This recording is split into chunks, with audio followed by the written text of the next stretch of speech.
Eu corri de volta para o meu quarto, agarrei o travesseiro do meu avô e me joguei no chão, bem ao lado da cama. Não era para dormir, só para tentar me acalmar, porque o medo me paralisava. Não era um medo qualquer, era um pavor que me consumia por dentro. De repente, fechei os olhos e senti minha cabeça começar a balançar sozinha, como se algo a puxasse. Primeiro devagar, depois mais rápido, até que parecia girar a uma velocidade absurda, como se estivesse em um redemoinho sem controle. E o tempo todo eu pensava, meu Deus, isso não sou eu, não estou fazendo isso. Mas estava. E então, sem aviso, me vi em um lugar escuro, sem teto, sem paredes, sem chão, só um breu profundo e infinito. O pânico tomou conta de mim. Como eu morri? Como isso aconteceu? Eu me beliscava, tentava me convencer de que era real, mas a sensação era tão intensa que meu corpo inteiro tremia, sacudia sem parar. E então os vi. Criaturas enormes, do tamanho de prédios, com garras afiadas e rostos deformados, uma massa de horror que se multiplicava aos milhões. Era como se o próprio inferno tivesse se aberto diante de mim. Bem-vindo a Tolkien The Afterlife. Hoje nosso convidado é Solomon, que viveu uma experiência sobrenatural no mundo espiritual. Ele não apenas encontrou Jesus face a face, mas testemunhou o embate entre o bem e o mal em sua forma mais crua. Antes de chegarmos ao milagre em si, deixe-me contar um pouco sobre sua trajetória. Nasci no Brasil, filho de coreanos que migraram para lá. Não me pergunte por quê, meus pais simplesmente decidiram que seria assim. Passei os primeiros 10 anos da minha vida no país, até que nos mudamos para os Estados Unidos. Moramos em Nova Jersey, Texas, São Francisco e, por fim, Los Angeles. Até o segundo ano do ensino médio, estávamos no Texas, quando meus pais faliram. Perderam tudo, negócios, dinheiro, estabilidade. Da noite para o dia, minha vida virou de cabeça para baixo. Meus pais não tinham como me sustentar, muito menos a minha irmã mais velha. Então, me mandaram para São Francisco, para viver com um pastor amigo da família, o mesmo que me batizou ainda bebê no Brasil. O problema é que eu não o conhecia. A última vez que ele me viu, eu tinha 1 ano de idade. Mesmo assim, fui morar com ele para terminar o ensino médio. Mas a realidade foi bem diferente do que imaginei. Aquele homem, que deveria ser um guia espiritual, era um lobo em pele de cordeiro. Durante 1 ano inteiro, sofri abusos verbais sem motivo, sem explicação. E o pior? Ele era o pastor sênior de uma igreja. Aos 16 anos, caí em uma depressão profunda. Abandonei a escola, passava os dias na praia, saindo de casa às 8 da manhã e voltando só às 3h30, para ninguém descobrir que eu tinha desistido. Fiz isso por 3 meses, até que a escola ligou para o pastor. Foi quando meus pais descobriram. Meu pai veio correndo do Brasil, e minha irmã já tinha se mudado para Los Angeles, onde cursava a faculdade. Então, me transferiram para lá. Mas a depressão não foi embora. Pelo contrário, durou 15 anos. Nos primeiros tempos em Los Angeles, tentei recomeçar, mas acabei largando a faculdade também. Fiquei sem rumo, sem esperança, trabalhando em empregos que não me levavam a lugar nenhum. Frequentava igrejas aqui e ali, mas a fé nunca fez sentido para mim. Até que, em desespero, comecei a rezar todas as noites a mesma oração: se você existe, precisa me mostrar. Não consigo entender só lendo livros ou ouvindo histórias. Preciso ver para crer. E eu estava falando sério. Não tinha mais nada a perder. Se a morte fosse apenas o fim, se não houvesse nada depois, eu seria mais um número nas estatísticas. Mas se houvesse algo além, eu precisava saber. Rezei essa oração por anos, até que algo mudou. Não sei se foi por causa dela, mas faz sentido que sim. Eu tinha acabado de me mudar para o sul da Califórnia, estava na casa dos 20 anos, morando em um apartamento de 2 quartos em Glendale. Era uma tarde qualquer, por volta das 2 ou 3 horas. Tinha um compromisso em meia hora e só tinha voltado para casa para trocar de roupa. Subi as escadas, entrei no quarto e, de repente, um terror inexplicável me dominou. Não havia motivo, não tinha ninguém ali, mas o medo era real. E então, tudo começou. E naquele instante, algo em mim reconheceu. Não era uma lembrança, não era algo que eu tivesse estudado ou visto em algum quadro, era mais profundo, como se uma verdade antiga despertasse dentro de mim. Os braços abertos, a postura serena, a luz que não queimava, mas envolvia. Era ele. Não havia dúvida, não havia espaço para questionar. A presença era tão intensa que, por um segundo, esqueci até do meu próprio pânico. Então, sem que ele dissesse uma palavra, eu soube. Soube que não estava morto. Soube que aquilo não era o fim, mas um começo ou talvez um recomeço. A luz ao redor dele pulsava, como se respirasse, e cada batida daquele ritmo me acalmava, me puxava para mais perto. Não havia medo ali, só uma certeza avassaladora: eu estava sendo visto. Não como um corpo, não como um nome, mas como algo muito maior. E pela primeira vez em toda aquela experiência, senti algo que nunca tinha sentido antes, uma paz que não vinha de mim, que não dependia das minhas circunstâncias, que simplesmente era. Mas então, como se o tempo tivesse dobrado sobre si mesmo, a luz começou a se mover. Não para longe, não para perto, mas através de mim. Era como se cada partícula do meu ser espiritual estivesse sendo tocada, examinada, conhecida. Não doía. Não era invasivo. Era íntimo.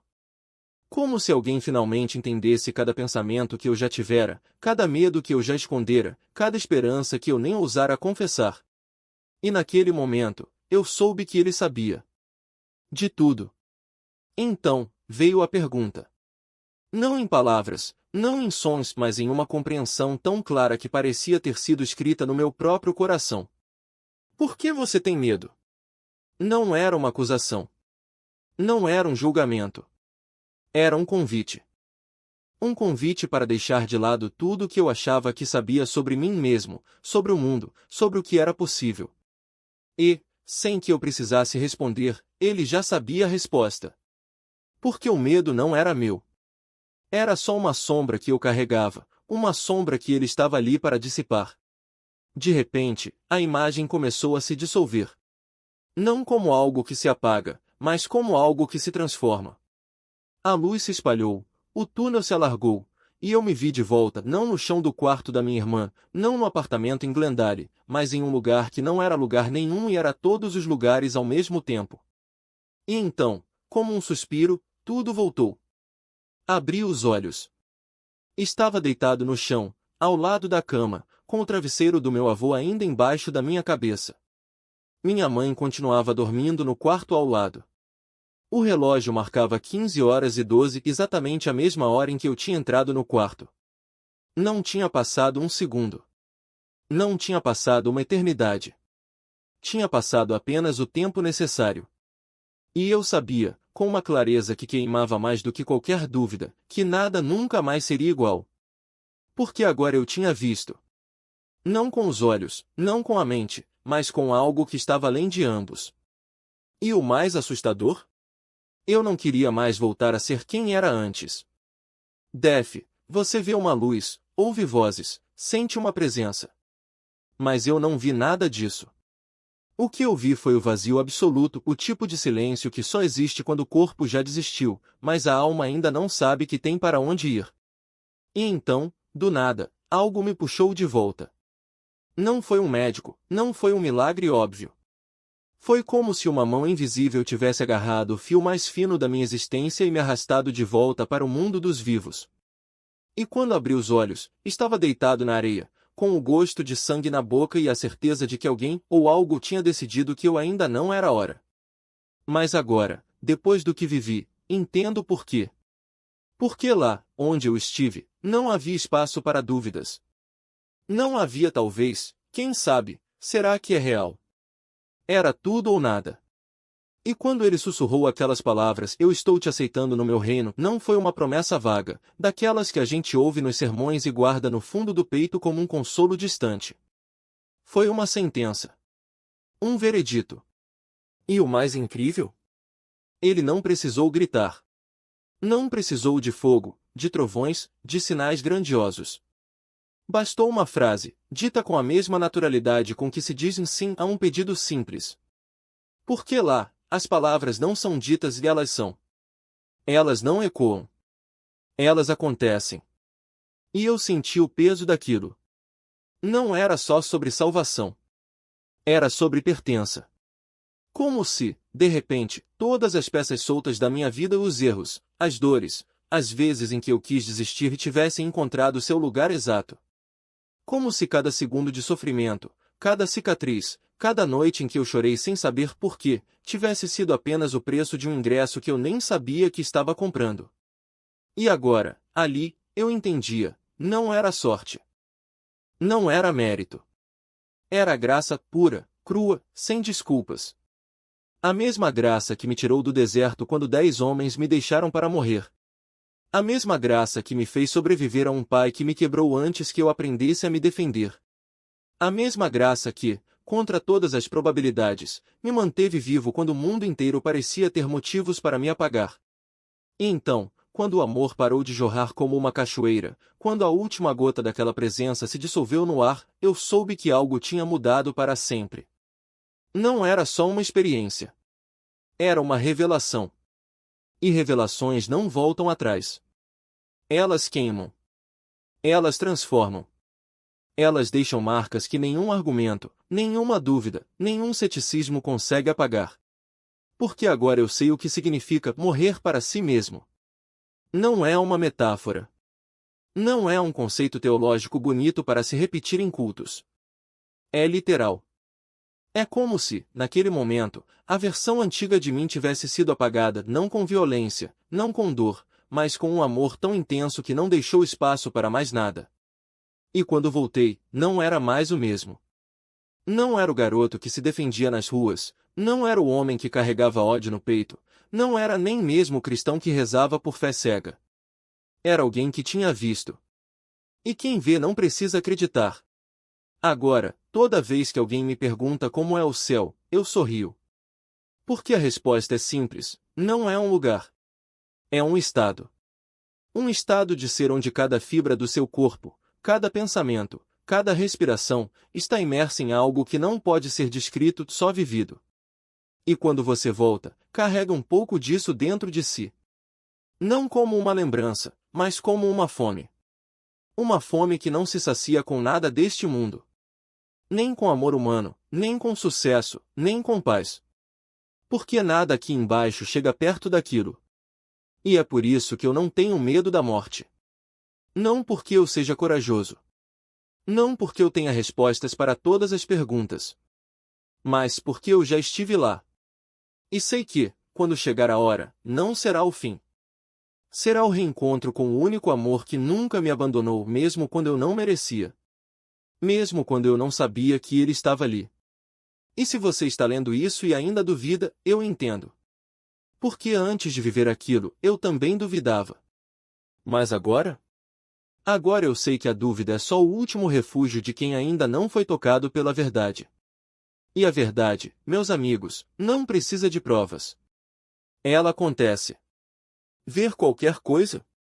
Porque eu acabei de ver o que nenhum homem deveria ver e continuar vivo. Ela acordou assustada, os olhos arregalados como se eu tivesse gritado em seu ouvido. Mas eu não tinha gritado. Eu estava tremendo. Cada músculo do meu corpo parecia ter sido esticado até o limite, como se alguém tivesse tentado me rasgar ao meio e desistido no último segundo. Minha mãe me olhou como se eu fosse um fantasma, e talvez eu fosse mesmo. Porque naquele momento, eu não era mais o mesmo. Eu tentei explicar. Tentei colocar em palavras o que tinha visto, o que tinha sentido daquela guerra, aqueles seres, aquela montanha que não era deste mundo.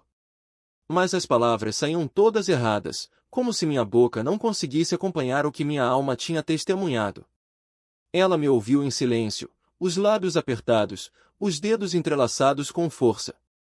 E então, depois de um longo suspiro, ela disse algo que eu nunca esqueci: filho, às vezes Deus mostra coisas para a gente que não são para entender. São para carregar. E foi isso. Não houve mais perguntas. Não houve mais explicações. Porque algumas verdades não cabem em frases.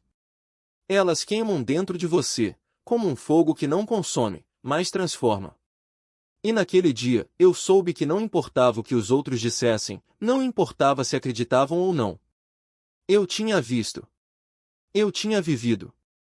E isso era o suficiente. Porque a fé, meus amigos, não é sobre o que você consegue provar. É sobre o que você não consegue desprovar. É sobre aquele momento em que você olha para trás e percebe que, mesmo nos seus piores dias, mesmo quando tudo parecia perdido, havia algo maior te segurando. Algo que não te deixou cair. Algo que, quando você finalmente abriu os olhos, estava ali esperando.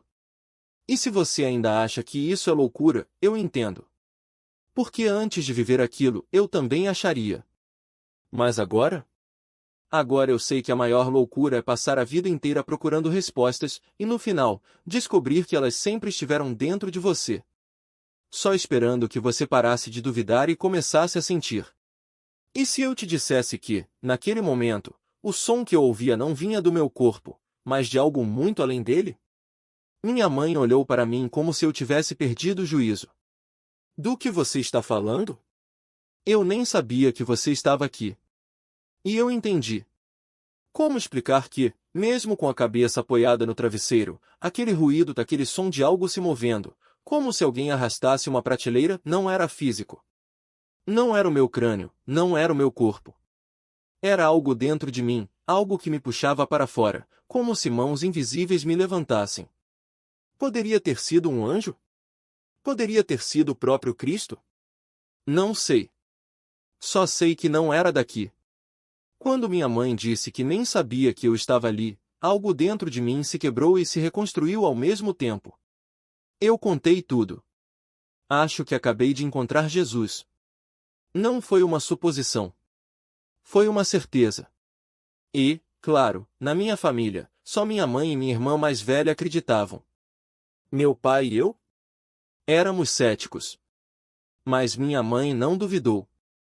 Foi uma revelação especial, ela disse. E eu guardei isso por mais de 20 anos. Por quê? Porque, primeiro, eu não entendia nada sobre cristianismo. Segundo, quem, em sã consciência, acreditaria em mim? Era o que eu pensava. Então calei a boca. Não contei para quase ninguém. Talvez para alguns amigos, mas até eles não entenderam de verdade. E eu também não entendia. Não naquele momento. Foi só depois que mergulhei na Bíblia como um louco. Tentando entender. Tentando encontrar respostas. Mas, mesmo assim, algo me incomodava. Se as pessoas viram Jesus ressuscitar mortos, andar sobre as águas, fazer milagres, por que ainda duvidavam dele? Por que não acreditavam? E eu, que estive lá, que vi com meus próprios olhos, por que eu também não me tornei um cristão melhor? Na verdade, aconteceu o contrário. A dor que eu carregava não desapareceu. Só ganhou um alvo. Agora eu tinha alguém para culpar. Alguém que eu sabia que era Deus, que estava no controle de tudo. E eu o odiava por isso. Antes, eu queria me matar por desespero. Agora, eu queria morrer para estar com ele. Mas sabia que não podia. Porque a vida não era minha. Então, me rebelei ainda mais. Como você pôde me deixar assim? Eu não quero viver quebrado. Não quero mais isso. E agi como se não houvesse consequências. Cometi mais erros. Mais pecados. Mais tudo. Mas duas coisas ficaram gravadas em mim para sempre. A primeira foi o amor, aquele amor que eu não consigo explicar, mas que me envolveu como um abraço eterno. A segunda foi a realidade do que vivi. Porque, naquele lugar, eu estava mais vivo do que jamais estive aqui. Mais real. Mais intenso. Aqui, neste mundo, nós só conhecemos o que nossos 5 sentidos nos permitem. Mas e se eu te dissesse que, lá, tudo é multiplicado? O toque da sua pele? 10 vezes mais sensível. A fome? Não existe. O cansaço? Nunca chega. Nem a necessidade de respirar. Você simplesmente é. Não precisa de ar, não precisa de comida, não precisa de sono. É como se todo o peso da existência desaparecesse. Alguns dizem que certas drogas te fazem sentir assim, como se você fosse invencível, como se nada pudesse te deter. Mas eu nunca experimentei isso. Só ouvi histórias. E nenhuma delas se compara ao que eu vivi. Porque lá não era uma ilusão. Era a verdade nua e crua. Era a vida sem filtros, sem limitações. Era real. E aqueles dois seres que vi no começo? Ainda não sei quem eram. Talvez fosse eu lutando contra mim mesmo. Talvez fosse a guerra entre o que eu era e o que eu poderia ser. Só sei que eram idênticos e mesmo contorno, mesma forma. Mas o que isso significa? Não faço ideia. O túnel, o encontro com ele e isso, sim, era óbvio.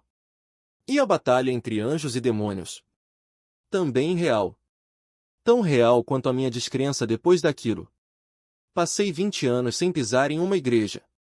Quando voltei, há 3 anos, foi como se o inferno tivesse se aberto. Não contra mim, mas contra a hipocrisia que eu via. Porque, no passado, eu conheci cristãos que saíam do culto e iam direto para a balada. Que viviam como se Deus fosse um hobby de domingo. E eu sabia que não podia confiar em pessoas assim. Mas, desta vez, foi diferente. Quando compartilhei minha história, fui atacado. Não por demônios, mas por homens que conheciam a Bíblia melhor do que qualquer pastor, mas que não tinham amor. Homens como aquele que eu chamo de Sr. Hartley. Um sujeito pequeno, mas afiado como uma lâmina. Ele poderia ter sido um líder, mas escolheu ser um juiz. E juízes não salvam ninguém. Então, por que eu tenho certeza de que aquele que encontrei era Jesus? Por que até Satanás pode se disfarçar de luz? Mas o amor que eu senti? A paz que me invadiu? Nenhum engano do mundo poderia replicar aquilo. Porque, depois de Deus, Satanás é o mais poderoso. O mais inteligente. O pai de todas as mentiras. Mas uma mentira, por mais perfeita que seja, nunca vai conseguir imitar a verdade. E a verdade é que eu estive lá. E não foi um sonho. Não foi uma alucinação. Foi real. E isso muda tudo. E o que ele não pode fazer? Ele não pode falsificar o amor. Porque aquele amor que eu senti naquele dia, e não me peça para explicar, porque palavras nunca vão dar conta, era amor. Amor puro. Amor que não se fabrica, não se imita, não se negocia. Satanás pode se vestir de anjo, pode sussurrar promessas doces, pode até fazer milagres que confundem os olhos. Mas o amor? Esse ele não tem. Porque amor não é um truque, não é uma estratégia, não é uma moeda de troca. É o próprio coração de Deus batendo dentro de você. E foi isso que eu senti. Não foi um sentimento passageiro, não foi uma emoção fabricada pela adrenalina do momento. Foi algo que me atravessou, que me quebrou e me reconstruiu em segundos. Algo que, mesmo agora, anos depois, ainda me faz tremer quando me lembro. Porque o amor verdadeiro não se esquece. Ele marca. Ele queima. E Satanás, por mais que tente, nunca vai conseguir reproduzir isso. Ele pode imitar a luz, mas não o calor. Pode imitar a voz, mas não o tom. Pode imitar a presença, mas não a essência. E é por isso que eu sei que era ele. Porque, depois daquele encontro, minha vida não foi mais a mesma. Voltei à igreja 3 anos atrás, e o ataque veio logo em seguida. Não foi coincidência. Satanás não quer que eu fale sobre isso. Ele não quer que você ouça. Porque ele sabe que, se você provar desse amor, se você sentir essa paz, tudo muda. As prioridades se invertem. As máscaras caem. E ele perde o controle. Porque a verdade é simples, esta vida é temporária. Um piscar de olhos. Um sopro. E o que vem depois? A Bíblia chama de segunda morte, mas não é um fim, é uma escolha. Uma escolha que fazemos agora, enquanto ainda respiramos. Porque quando este corpo físico se for, o que resta é a alma. E a alma não morre. Ela continua. Em um corpo espiritual, em uma existência que é mais real, mais intensa, mais viva do que qualquer coisa que você já experimentou aqui. Eu estive lá. Eu senti. E posso te garantir, o que vem depois é 10 vezes mais intenso. Se o fogo desta vida já é insuportável por um segundo, imagine o fogo do inferno, mais quente, mais doloroso, e eterno.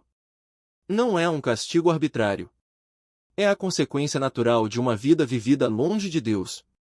Porque o inferno não é um lugar para onde Deus manda as pessoas.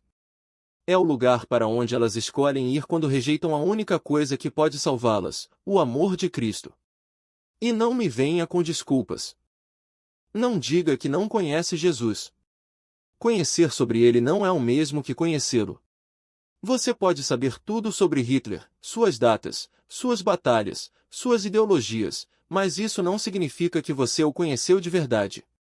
Da mesma forma, você pode frequentar uma igreja, ler a Bíblia, até pregar para os outros, mas se não tiver um relacionamento pessoal com Cristo, é tudo superficial. É como apertar a mão de um estranho e achar que isso é amizade. A igreja não é o lugar onde você encontra Deus. A igreja é o lugar onde os que já o encontraram se reúnem para adorá-lo. Deus está no seu coração. Ele disse: vá para o seu quarto, feche a porta e ore em segredo. A oração é a única linha direta com ele. É onde a verdadeira transformação acontece. Não é sobre rituais, não é sobre aparências, não é sobre seguir regras. É sobre rendição. É sobre dizer: Senhor, eu não consigo. Mas o Senhor pode. E é aí que a batalha começa. Porque aceitar Cristo não é só levantar a mão em um culto ou repetir uma oração. É morrer para si mesmo. É deixar de lado o que você quer, o que você acha que merece, o que o mundo te diz que é felicidade. É escolher o caminho estreito, mesmo quando todos ao seu redor estão correndo pelo largo. É perdoar quando tudo em você grita por vingança. É amar quando tudo em você quer odiar. É dar a outra face quando o instinto é revidar. E não, eu não estou dizendo que é fácil. Eu ainda caio. Ainda luto. Ainda tenho dias em que minha carne grita mais alto do que o espírito. Mas há uma diferença entre quem tem Cristo na mente e quem o tem no coração. Na mente, ele é um conceito, uma ideia, algo que você estuda e discute. No coração, ele é vida. Ele é força. Ele é a única coisa que te segura quando tudo ao seu redor desmorona. Pense nisso. Quando você encontra um estranho na rua, você é educado, sorri, troca gentilezas.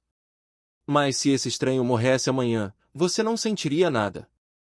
Porque não havia vínculo. Não havia amor.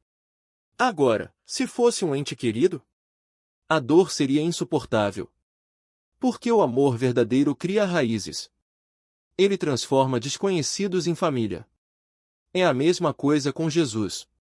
Muitas pessoas vão à igreja, cantam os hinos, ouvem os sermões, mas na segunda-feira já estão de volta à corrida desenfreada pelo dinheiro, pelo status, pelo prazer. Elas conhecem sobre Deus, mas não o conhecem. Não há intimidade. Não há entrega. Não há lágrimas quando ele se afasta, não há alegria quando ele se aproxima. E é por isso que eu estou aqui. Não para julgar. Não para condenar. Mas para dizer: você não precisa acreditar em mim. Você não precisa acreditar em nada do que eu disse. Mas experimente. Feche a porta do seu quarto, ajoelhe-se e fale com ele. Não com palavras bonitas. Não com repetições vazias. Fale como você é. Com suas dúvidas, seus medos, suas raivas. E espere. Porque ele responde. Não sempre da forma que você espera. Não sempre no tempo que você quer. Mas ele responde. E quando isso acontecer, você vai saber. Porque não será mais sobre religião. Não será mais sobre regras. Será sobre amor. Amor que te persegue, que te perdoa, que te transforma. Amor que não desiste de você, mesmo quando você desiste de si mesmo. Então, o que você está esperando? O tempo está acabando. A vida é curta. E a eternidade é longa demais para ser vivida sem ele. E aí está você, lutando contra o próprio Deus como se ele fosse seu adversário. Como se ele não soubesse cada pensamento antes mesmo de você formá-lo. Como se ele não tivesse visto cada lágrima antes de ela cair.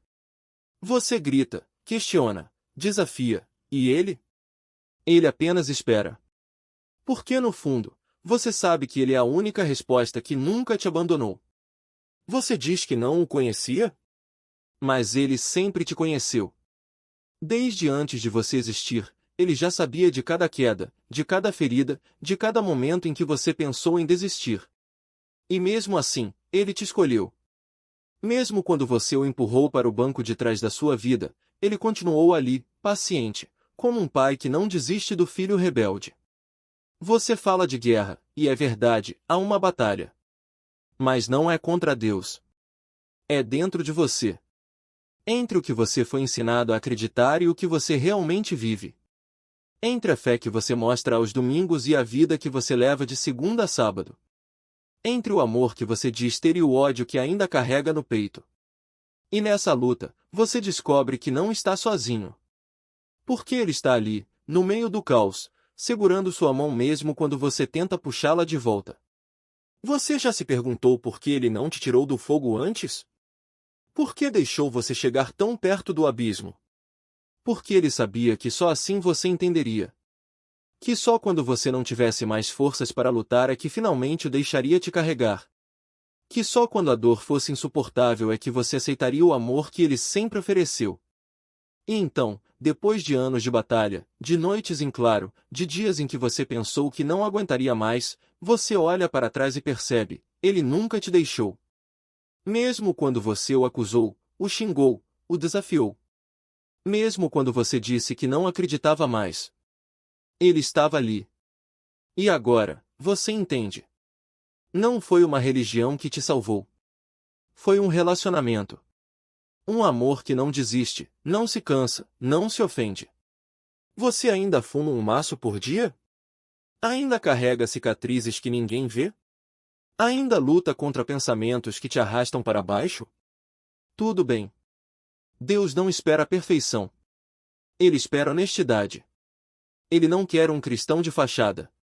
Ele quer você, com suas dúvidas, suas fraquezas, suas rebeliões.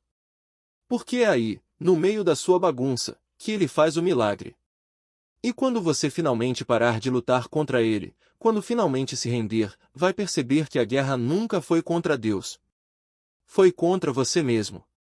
E que a paz que você tanto buscou sempre esteve ao seu alcance, bastava parar de resistir. E foi ali, naquele reencontro depois de 2 décadas, que a resposta finalmente chegou. 20 anos. 20 anos depois daquela noite, daquela dor, daquela marca que parecia não cicatrizar. E ali, no mesmo alpendre onde tudo começou, a pergunta ainda ecoava: por que isso aconteceu com você?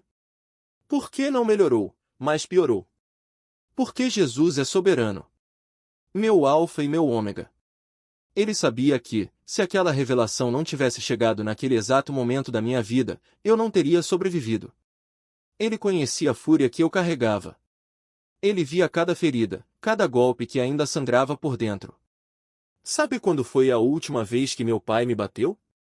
Eu tinha 33 anos. 33. E, na cultura coreana, pelo menos na geração dele, isso ainda era considerado normal. Não hoje, claro. Mas naquela época, era assim. E eu, criado nos Estados Unidos, depois do Brasil, com pais coreanos da velha guarda, sabia de uma coisa: ninguém toca nos seus pais. Ninguém. Então, quando ele não parava de me agredir, eu revidei. Não porque não pudesse me defender, mas porque algo em mim se quebrou. E foi ali, naquele momento, que tudo mudou. Ele nunca mais me tocou. Às vezes, o que parece uma maldição é, na verdade, uma bênção disfarçada. Porque quando o coração está cheio de cicatrizes, Jesus diz: não julgueis, porque não vedes o que há no coração dos homens. Cada um está em um estágio diferente. Cada um tem sua própria velocidade, suas próprias lutas. Imagine, um homem que teve tudo na vida, poucas cicatrizes emocionais, louva a Deus com facilidade.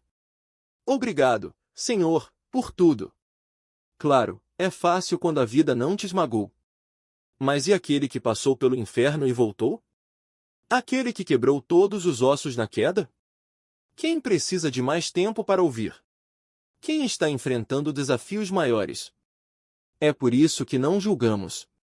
Mas também não abrimos mão da verdade. A Bíblia não muda. Se você vai contra um dos mandamentos, sim, está errado. Mas na jornada com Deus, cada um tem seu ritmo. Não cabe a nós medir. Olha o Kobe Bryant, por exemplo. Um ídolo do mundo inteiro, rico, famoso, poderoso. E, de repente, tudo acabou. A morte não escolhe. Mas nós, que conhecemos a verdade, sabemos que há algo além. Não vou julgar onde ele está agora, mas o que a Escritura diz? Se não confessares com a tua boca que Jesus é o Senhor, não serás salvo. É só isso que importa. Não vi ele glorificar a Cristo uma única vez. E é isso que fica. Solomon, agradeço por ter vindo hoje. Sei que já era para ter acontecido há um ano, mas Deus tem o tempo perfeito. E agora, o que você sabe hoje que não sabia antes? O que gostaria de deixar para nós? Só quero dizer uma coisa, somos todos iguais.